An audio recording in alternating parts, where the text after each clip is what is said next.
ሰላም ተኸታተልቲ ቻነልና ክሊኒክ ዕግበት ከመይ ኣለኹም ልማዓንቲ እውን ከምቲ ልሙድ ንዓኹም የምህርዩ ኢለ ዝሓሰብኩ መደብ ሒዘልኩም መፅእ ኣለኹ ኣብ ናይ ልማዓንቲ መደበይ ዕጋባይ ፆታዊ ርክብ ክንብሎ ንክንደይ ደቃይቕ ክፀንሕ ከም ዘለዎ ክንሪኢና ናይ ባዕልኩም ፃንሒት ምስ ዝሕብረልኩም ደቃይቕ ብምውድዳር ነፍቃሪትኩም ንበዓልቲ ቤትኩም ተዕግቡ ከም ዘለኹምን ከም ዘየለኹምን ንክትፈልጡ ፈለማ ነዚ መደብ ላይክ ብምግባር ጀምርዎ ንቻነልና ላይክ ሼር ሰብስክራይብ ብምግባር ድማ ዝተፈላለዩ ናይ ፆታዊ ርክብ ናይ ጥዕና ናይ ፍቅርን ሓዳርን ኢንፎርሜሽን ትረኽብሉ ቻነል ስድራ ሁኑ እስካብ ናይ መደበይ ፍጻመ መሳይ ጽንሑ ሰናይ ጻንሒት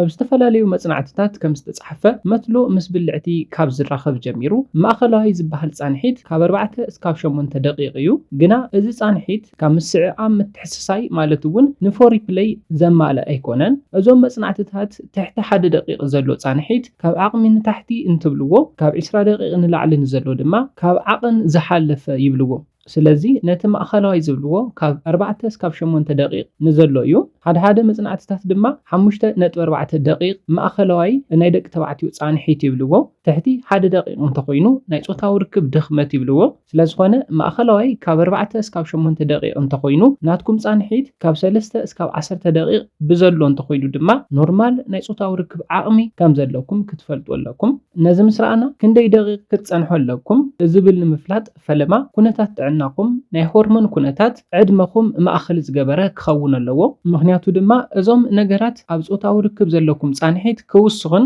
ክቕንስን ዝገብሩ ስለዝኾኑ እዩ ንኣብነት ጥዕናኩም ዝተማልአ እንተዘይኮይኑ ኣብ ጽቡቕ ናይ ጥዕና ኩነታት እንተዘይሃሊኩም ንኣብነት ሕማም ሽኮርያ እንተሃሊኩም ናይ ፆታዊ ርክብ ጻንሒትኩም ይቕንስ እዩ ዕድመኩም እንዳደፍአ ብዝኸደ ቁፅሪ ጻንሒትኩም እውን ይቕንስ እዩ ሓደ ወዲ 24 ዓመት መንእሰይ ምስ 50 ዓመት ሰብኣይ ናይ ፆታዊ ርክብ ጻንሒቱ ብፍጹም ተመሳሳሊ ክኸውን ይኽእልን እቲ ሳልሳይ ድማ ናይ ሆርሞን ምልውዋጥ ምቕናስን ምውሳኽን እዩ ብፍላይ ናይ ቴስቶስትሮን ሆርሞን ንፆታዊ ርክብ ጻንሒትኩም ኣገዳሲ ሆርሞን እዩ ናይ ቴስቶስትሮን ሆርሞን ልዕል እንተይሉ ናይ ፆታዊ ርክብ ጻንሒትኩም እውን ብኡ ልክዕ ይውስኽ እዩ ናይ ቴስቶስትሮን ሆርሞን እንተቐኒሱ ድማ ብኡ ልክዕ ናይ ፆታዊ ርክብ ጻንሒትኩም ይቕንስ እዩ እቲ ኻሊእ ብዙሕ ሰብ ዘይስተውዕለሉ ናይ ፆታዊ ርክብ ጻንሒትኩም ክቕንስን ክውስኽን ዝገብር ድማ ኣብ ፍቕሪ እንዳሃለኹምን ናብ ሓዳር ኣቲኹምን ትገብርዎ ፆታዊ ርክብ እዩ ስለዝኾነ በዞም ፋክተራት እዚ ቁፅሪ እዚ ናይ ፆታዊ ርክብ ጻንሒትኩም ክለዋወጥ ይገብርዎ በዚ ድማ እዚ ናይ ዕግበት ቁፅሪ እዩ ኢልና ከይንፅውዕ ዝገብሩና ፋክተራት እዮም ሓደ ክንስማዕምዐሉ ዝግባእ ነገር ግና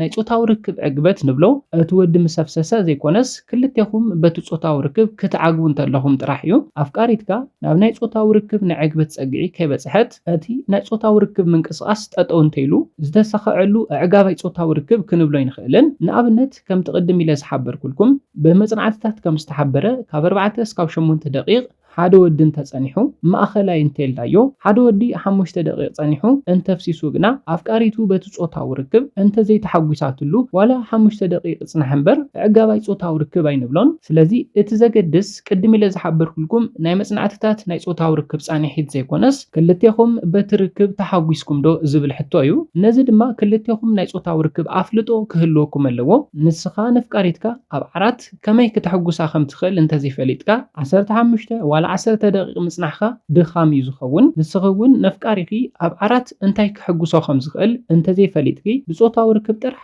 ነፍቃሪኺ ንበዓል ገዛኺ ክትዕግብዮ ስለ ዘፍሰሰ ጥራሕ ይዓግብ ማለት ኣይኮነን ፆታዊ ርክብ መትሎ ምስ ብልዕቲ ምርኻብ ጥራሕ እዩ ኢልኩም ተሓስቡ ሰባት ተጋጊኹም ኢኹም ብዛዕባ ፆታዊ ርክብ ዝተጋግየ ኣረዳድኣ እዩ ዘለኩም ናይ ፆታዊ ርክብ ሂወትኩም ዕጋባይ ክኸውን ኣይኽእልን ደቂ ተባዕትዮ ብዛዕባ ናይ ኣፍቃሪትኩም ናይ ፆታዊ ርክብ ድሌት ምፍላጥ ኣገዳሲ እዩ ንኣብነት ኣፍቃሪትካ ወይ ድማ በዓልቲ ቤትካ 3 ደቂቕ ጸኒሕካ ሓይሊ ዝተሓወሶ ፆታዊ ርክብ ክትፍጽሙ ትደሊ እንተኮይና ንስኻ ድማ 10 ደቂቕ ጸኒሕካ ቀሲልካ ፆታዊ ርክብ ምፍጻም ትደሊ እንተኮይንካ በዚ ድማ ትዕግባ ከም ዘለኻ ዝስምዓካ እንተኮይኑ ናታ ድሌት ብዘይ ምፍላጥካ ዋላ 10 ደቂቕ ቀሲልካ ብምፍጻምካ ክትዕግባ ኣይትኽእልን 10 ደቂቕ ጸኒሕካ ከዕገብካያ ትውድእ ድሌታ እንተትፈልጥ ናይ ፆታዊ ርክብ ኣፍልጦ እንተዝህልወካ ነይሩ 3 ደቂቕ ጸኒሕካ ሓይሊ ዝተሓወሶ ፆታዊ ርክብ ፈጺምኩም ዕጋባይ ፆታዊ ርክብ ክትሕልፉ ትኽእሉ ነይርኩም ስለዚ ሕዚ እውን ፆታዊ ርክብ ናይ ክልቴኹም ዕግበት እምበር ናይቲ ደቂቕ ምንዋሕን ምሕጻርን ከም ዘይኮነ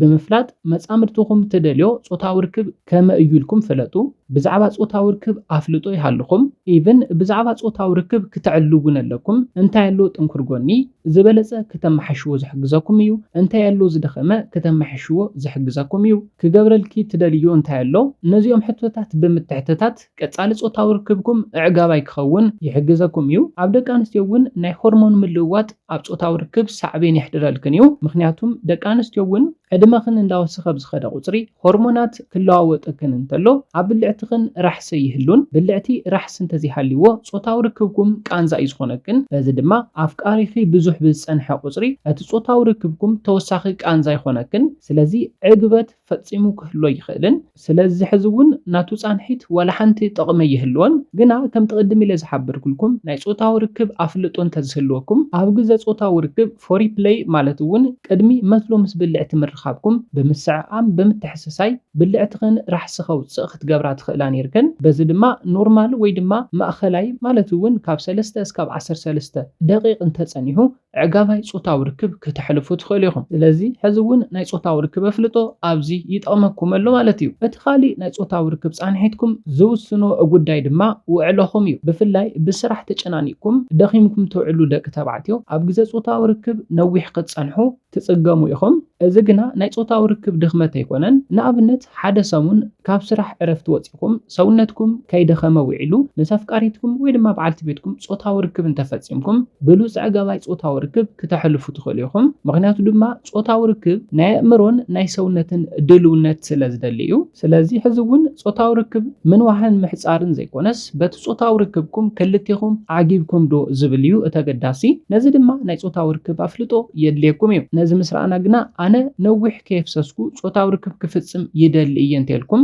ኣብ መንጎ ጾታዊ ርክብኩም ስምዒትኩም ክመጽእ እንተሎ ንቁሩብ ሰከንድታት ጠጠው እንዳበልኩም ጾታዊ ርክብ ፈጽሙ ስታርት ስቶፕ ቴክኒክ ይበሃል ብተወሳኺ ደምና መትለኹም ብበዝሒ ክበጽሕ ዝሕግዙ ምግብታት ብልዑ ንኣብነት ብርጭቕ ቸኮሌት ጻዕዳ ሽጉርቲ ዝንጅብል እንቋቁሖ ክትበልዑ ኣለኩም ብተወሳኺ ኬግል ኤክሰርሳይዝ ስርሑ ስፖርታዊ ምንቅስቃሳት ብሰሙን 3-4 መዓልትታት ስርሑ ኣብ ከብድኹም ከባቢ ስብሒ እንተሃልዩ ኣጥፍእዎ ብፍላይ እተገዳሲ ቅድሚ ናብ ርክብ ምእታውኩም ማለት እውን መስለኹም ምስ ብልዕትኩም ቅድሚ ምርኻብኩም 20-30 ደቂቕ ሂብኩም ፎሪፕሌይ ግበሩ ኣብ መደባተይ ዝሓበርክዎም ሴንሲቲቭ ክፋል ሰውነት ደቂ ኣንስትዮ ሰዓሙለን ነኻኽኡለን ሓሳስዩለን በዚ ንጾታዊ ርክብ ድልዋት ክኾና ብልዕተን ራሕሲ ከፈልፍል ክትገብሩ ትኽእሉሉ ሜላ እዩ ብልዕተን ንርክብ ድሉ ይኸውን ብልዕተን ንርክብ ድሉ እንተኮይኑ ድማ ብመሰረት እቶም መጽናዕትታት ማእኸላይ ኖርማል ፃንሒት እንተሃልይኩም ናብ ጫፍ ዕግበት ብቐሊሉ ክትብጽሕዎን ትኽእሉ ኢኹም ስለዚ ተገዳሲ ክንዲዚ ደቂቕ ክትጸንሐለካ ዝብል ቁፅሪ ዘይኮነስ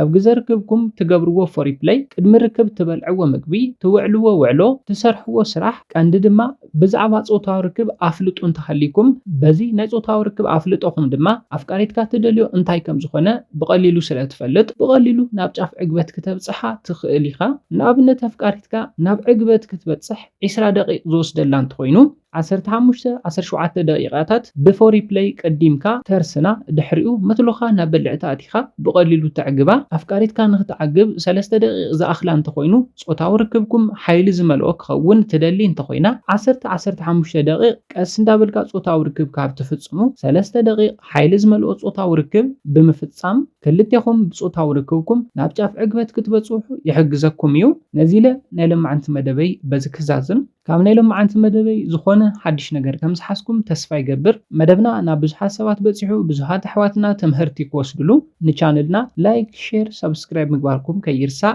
ብኻሊእ መሃራይ መደብ እስካብ ንራኸብ ሰላምን ጥዕናን ኩላትና ይቀኒየለይ